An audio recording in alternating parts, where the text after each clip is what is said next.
This label maker, you do not need no ink. It is Bluetooth compatible and it's a thermal label printer, so no ink needed. So that is great.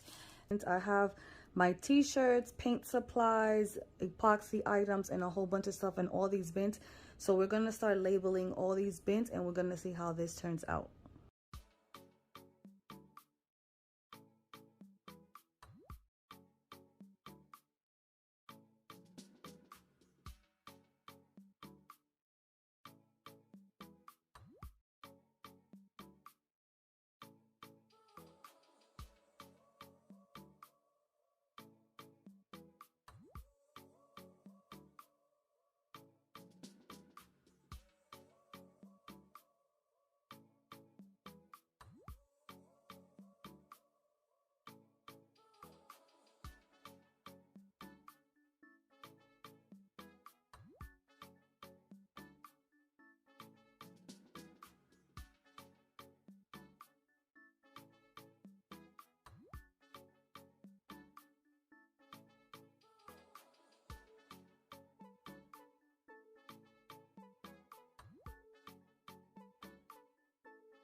All right, I labeled some of the bins and overall I really like it how everything turns out.